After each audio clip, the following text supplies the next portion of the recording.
Hello everyone, first of all good morning to all of you. So welcome back to my YouTube channel. आज इस video में हम discussion करेंगे one liner questions के बारे में जो सभी एग्जाम्स के लिए काफ़ी ज़्यादा इंपॉर्टेंट रहने वाले हैं। अगर आप जेके एसएसबी, एसएससी, सीजीएल या किसी भी एग्जाम की तैयारी कर रहे हैं तो उन सभी एग्जाम्स के लिए काफ़ी ज़्यादा इंपॉर्टेंट रहने वाले हैं। तो वन लाइनर क्वेश्चंस आज हम डिस्कशन करेंगे। तो स्टार्ट करते हैं वीडियो। आज का क्वेश्चन नंबर फर्स्ट रहेगा, what is the name of first indigenously developed super computer of India. तो काफी इंपॉर्टेंट क्वेश्चंस है, कमेंट बॉक्स में आप आंसर जरूर बताते जाइएगा। सो राइट आंसर क्या रहेगा आपका? परम। ठीक है, तो परम इसका राइट आंसर है। परम जो है first indigenously developed super computer है इंडिया का। इसको इन्वेंट किया गया था पीजे पदुरंग भाटकर के द्वारा, जो कौन थे? इंडियन कंप्यूटर साइंटिस्ट थे, आईटी लीडर और एजुकेशनलिस्ट थे। ठीक है, उसके बाद बात करेंगे परम जो है एक सुपर कंप्यूटर की सीरीज है जिसको डिजाइन एंड असेंबल किया गया था centres for development of advance computing in Pune India. ठीक है, तो परम का मीनिंग क्या है? परम का मीनिंग है supreme in the Sanskrit language. Question number second की बात करेंगे, the boundary line demarcating Indian Pakistan is known as. ठीक है, जो बाउंड्री लाइन इंडिया को और पाकिस्तान को डिमार्केट करती है उसका क्या नाम है? उसका नाम है रेड क्लिफ लाइन। ठीक है, तो रेड क्लिफ लाइन इसका राइट आंसर है। इंडिया और चाइना की भी जो बाउंड्री डिमार्केट करती है उसको क्या बोलते हैं? ये आप कमेंट बॉक्स में जरूर बताते जाइएगा। ठीक है, तो ये आप देख सकते हैं डिमार्केटिंग लाइन जो है बिटवीन इंडिया और पाकिस्तान, इसको बोलते हैं रेड क्लिफ लाइन। ये कब केम इनटू फोर्स में आई थी? ये आई थी 17 अगस्त 1947। Next question, ultimate source of energy ecosystem के अंदर जो अल्टीमेट सोर्स ऑफ एनर्जी क्या है? तो अल्टीमेट सोर्स ऑफ एनर्जी आप सभी जानते हैं, तो उसे बोलते हैं हम सन। ठीक है, तो सन से ही जो है इकोसिस्टम जो है, अगर बात करें तो सन से जो है सनलाइट पड़ती है, सनलाइट से क्या होगा? फोटोसिंथेसिस का प्रोसेस चलता है। तो इस तरीके से जो है पूरा का पूरा अल्टीमेट सोर्स जो है एनर्जी का इकोसिस्टम के अंदर वो है सन। अब यहाँ पे क्वेश्चन पूछा गया है, what is the difference in time between Indian standard time and green pitch mean time. ठीक है, आईएसटी और जीएमटी के बीच आपने टाइम डिफरेंस के बारे में बताना है। तो क्या डिफरेंस है? ये है आपका 5 आवर्स एंड 30 मिनट्स। ठीक है, जहाँ पे देख सकते हैं जीएमटी का मीनिंग है green pitch mean time. This is a standard time zone for England which forms the basis of all time zones on earth. ठीक है, उसके बाद आईएसटी क्या है? Indian standard time. This time zones covers a majority of the Indian subcontinent and is set at 5 hours and 30 minutes ahead of GMT. ठीक है, तो ये आप देख सकते हैं टाइम जोन के बारे में जहां पे क्वेश्चंस।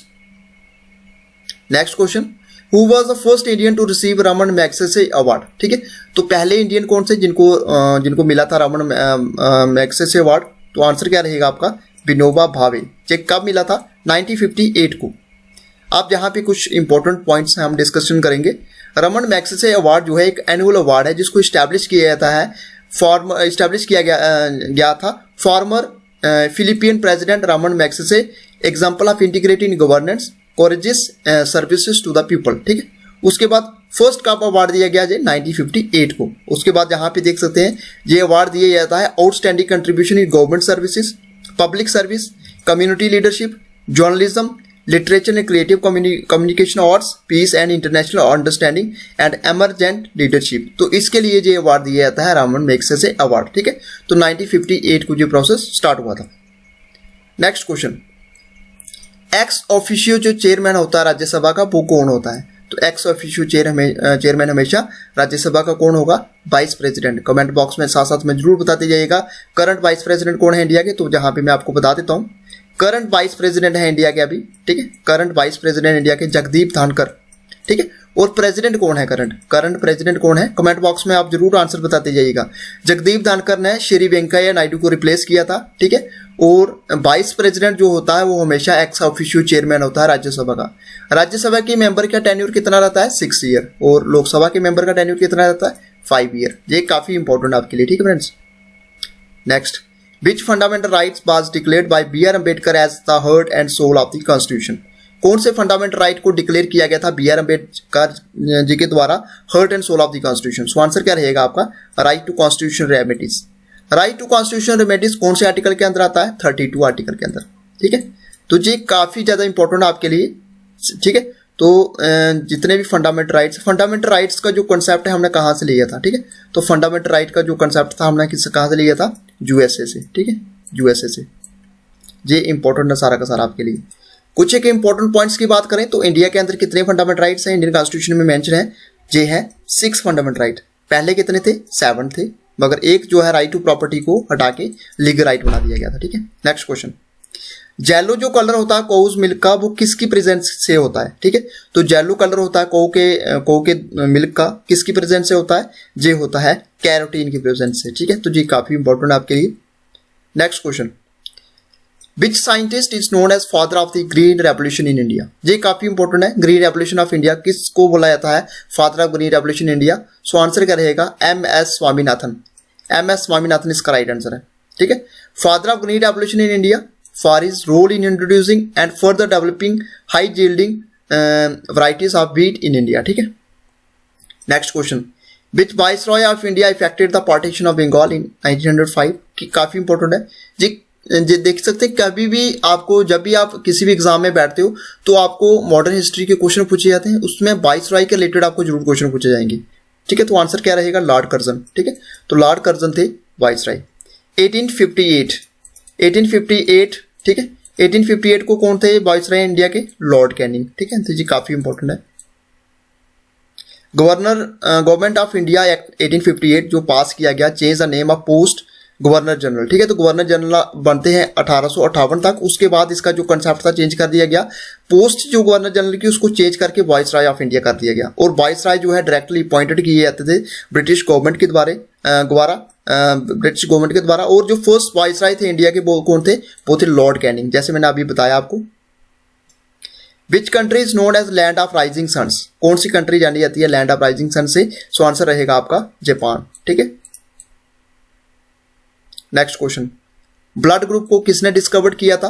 तो ब्लड ग्रुप को डिस्कवर्ड किया गया था कार्ल लैंडस्टेनर के द्वारा। ठीक है, which water body island from the Nicobar island? ठीक है, तो which water body island from the Nicobar island, कौन सी वाटर बॉडी जो है सेपरेट करती है निकोबार आइलैंड से? ठीक है, तो ये है आपका 10 डिग्री चैनल। ठीक है, which organ in the human body produce bile? ठीक है, तो कौन सा ऑर्गन है ह्यूमन बॉडी के अंदर जो बाइल प्रोड्यूस करता है? सो आंसर क्या रहेगा आपका? लीवर। ठीक है, तो लीवर इसका राइट आंसर है।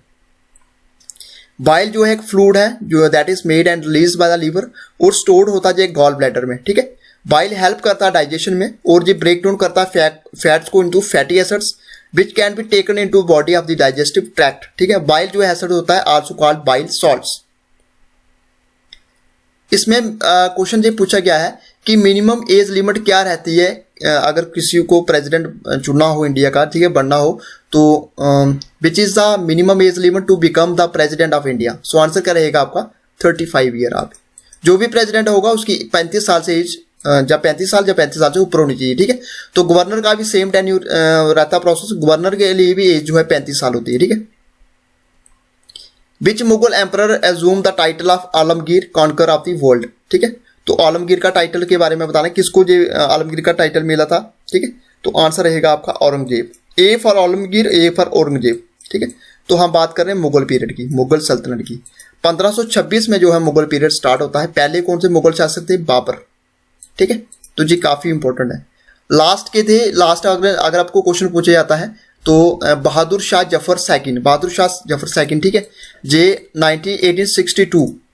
1862 को इनकी जो डेथ होती है वो रंगून की जेलों में होती है। तो ये काफी बार एग्जाम में क्वेश्चन पूछा गया। ठीक है, मुगल रूल जो स्टार्ट होता है 1526 में, बाबर पहले रूलर थे। ठीक है, eight which place did Mahatma Gandhi start his first Satyagraha in India? कौन से प्लेस से महात्मा गांधी जी के द्वारा स्टार्ट किया गया था पहला सत्याग्रह इंडिया का?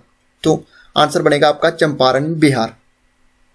आप देख सकते हैं चंपारण सत्याग्रह कब होता है? 1917 को होता है। पहला सत्याग्रह था मूवमेंट जिसको लीड किया था महात्मा गांधी जी के द्वारा और हिस्टोरिकली एक इंपॉर्टेंट रिवोल्ट रहा है इंडियन इंडिपेंडेंस मूवमेंट का। ठीक है, और फार्मर अपराइजिंग की बात करें तो took place in Champaran district of Bihar during the British colonial period और farmers were protesting against having to grow indigo with rarely any payment for it. ठीक है, तो जबरदस्ती जो ब्रिटिशर्स थे इनसे इंडिगो ग्रो करवाते थे क्योंकि कहते हैं कि इंडिगो की जो जब भी कल्टिवेशन होती थी तो वहां की जमीन जो होती टोटली बंजर हो जाती थी।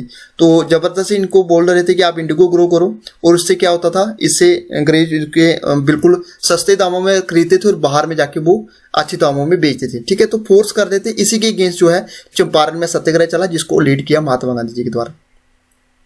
नेक्स्ट क्वेश्चन, 8th शेड्यूल की बात करें इंडियन कॉन्स्टिट्यूशन में, तो उसमें कितनी लैंग्वेजेस को ऑफिशियली रिकॉग्नाइज किया गया है? ठीक है, तो आंसर बनेगा आपका 22 लैंग्वेजेस हैं। ठीक है, तो जहां पे देख सकते हैं एज पर आर्टिकल 344 और 351 of the Indian constitution 8th schedule जो है इसमें रिकॉग्निशन दी गई है 22 लैंग्वेजेस को। अब कौन कौन सी 22 लैंग्वेजेस हैं आप देख सकते हैं, असामीज, बंगाली, बोडो, डोगरी भी हमारी है, गुजरात, उसके बाद हिंदी, कन्नड़ा, कश्मीरी, कोंकणी, मैथिली, उसके बाद मलयालम, मेथाई, मणिपुरी जिसको बोलते हैं, मराठी, नेपाली, उड़िया, उसके बाद पंजाबी, संस्कृत, संथाली, सिंधी, तमिल और तेलुगु और उर्दू। ठीक है, तो ये काफ़ी इंपॉर्टेंट है आपके आर्टिकल्स, जहाँ पे देख सकते हैं आर्टिकल 344 और इसमें 22 लैंग्वेजेस को रिकॉग्निशन मिली हुई है। ठीक है, तो ये आपके लिए लैंग्वेजेस काफ़ी इंपॉर्टेंट है। Next question, with which sport is the Duckworth Louis method associated? Duckworth Louis method किससे एसोसिएटेड है? क्रिकेट देखते हैं तो क्रिकेट से एसोसिएटेड है। ठीक है, to home does the president of India address is resignation? ठीक है, तो प्रेसिडेंट ऑफ इंडिया किसको रेजिग्नेशन देगा? तो ये आंसर बनेगा आपका वाइस प्रेसिडेंट को। ठीक है, तो हमेशा वाइस प्रेसिडेंट को रेजिग्नेशन दिया जाएगा प्रेसिडेंट के द्वारा। Next question, if speed of rotation of the earth increases weight of the body will? अगर रोटेशन जो होती है, अगर स्पीड जो होती है अर्थ की रोटेशन की वो इंक्रीज होती है, तो वेट जो होगा बॉडी का वो क्या होगा? ठीक है, तो क्या होगा? वो डिक्रीज होगा। ठीक है, तो weight of the body will decrease. Indira Gandhi centre for atomic research is located at? ठीक है, इंदिरा गांधी सेंटर जो है एटॉमिक रिसर्च ये कहाँ पे लोकेटेड है? सो आंसर क्या रहेगा आपका? कलापक्कम, चेन्नई, तमिलनाडु के अंदर। ठीक है, और ये आप देख सकते हैं जिस सेकंड लार्जेस्ट इसको स्टैब्लिश किया गया था डिपार्टमेंट ऑफ एटॉमिक एनर्जी के द्वारा। इसको स्टैब्लिश किया गया था 1971 के द्वारा 71 में। रिसर्च टाइप क्या है? न्यूक्लियर रिसर्च सेंटर है जी, और डायरेक्टर जहाँ पे है बी वेंकटरामन। ठीक है, और Bhabha atomic research centre formerly known as atomic energy, इसको establishment is the largest centre. ठीक है, और इसको फाउंड किया गया था होमी जहांगीर भाभा के द्वारा 3 जनवरी 1954 को। ठीक है, और हेडक्वार्टर कहाँ है इसका? ट्रॉम्बे, बॉम्बे के अंदर। India became a member of the United nation in the year?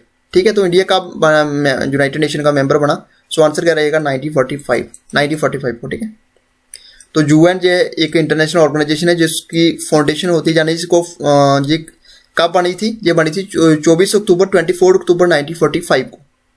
इसमें कितने मेंबर हैं? 193 मेंबर्स हैं। Malfunctions of which organ causes of jaundice? ठीक है, जॉन्डिस के बारे में आप सभी जानते हैं। ठीक है, तो किस ऑर्गन की माल फंक्शनिंग से जॉन्डिस होता है? सो आंसर बनेगा आपका लीवर। ठीक है, तो लीवर में इन्फेक्शन होती है जॉन्डिस की वजह से। After how many years of interval Olympic game are held?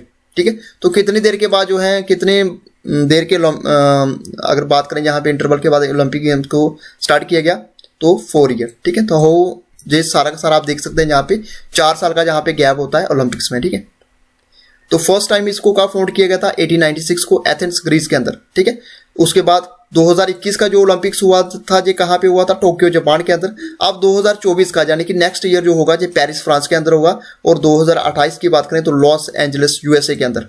ये आपके लिए इंपॉर्टेंट है। 4 साल का आपको गैप देखने को मिलेगा। ठीक है, तो 4 साल के गैप के बाद ही जहाँ पे होता है। तो जहाँ पे आप देख सकते हैं, ये आप देख सकते हैं 2021 का आप देख रहे हैं कि जहाँ पे, क्योंकि उस समय कोविड की वजह से थोड़ा सा 1-2 साल ऊपर कर दिए गए थे, मगर 4 साल के हर 4 साल के बाद ये होता है। ठीक है, तो इंटरवल कितना रहता है ओलंपिक्स गेम्स का? वो 4 ईयर रहता है। Which award is the Asians equivalent of the Nobel prize? कौन सा अवार्ड जो है एशिया का वो इक्विवेलेंट है नोबेल प्राइज से? सो आंसर क्या रहेगा आपका? रामोन मैग्सेसे अवार्ड। ठीक है, तो अभी हमने डिस्कशन किया है ये कंट्री कौन सी थी? फिलीपींस। अवार्ड की किस लिए किया जाता है ये सारा का सारा अभी हमने डिस्कस कर लिया है। Next question, James Augustus Hicky is famously known as? तो इनको बोला जाता है फादर ऑफ इंडियन प्रेस। ठीक है, तो ये काफी बार एग्जाम में क्वेश्चन पूछा जाता है। Who was the first recipient of Bharat Ratna? Bharat Ratna award के पहले रेसिपिडेंट कौन थे? सो आंसर रहेगा आपका डॉक्टर एस राधाकृष्णन। ये कब दिया गया था? 1954 को। एस राधाकृष्णन जो थे पहले वाइस प्रेसिडेंट थे इंडिया के और सेकंड प्रेसिडेंट थे इंडिया के। ठीक है, ये भारत रत्न अवार्ड जो है हाईएस्ट सिविलियन अवार्ड है इंडिया का। ठीक है, इसको स्टैब्लिश किया गया था 2 जनवरी 1954 को, और फर्स्ट अवार्डेड 1954 को हर मतलब साल 3 बंदों को दिया जाता है।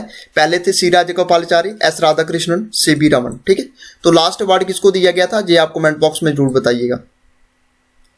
A person who can see distant object clearly but can not C near by object distinctly is suffering from the which eye disease.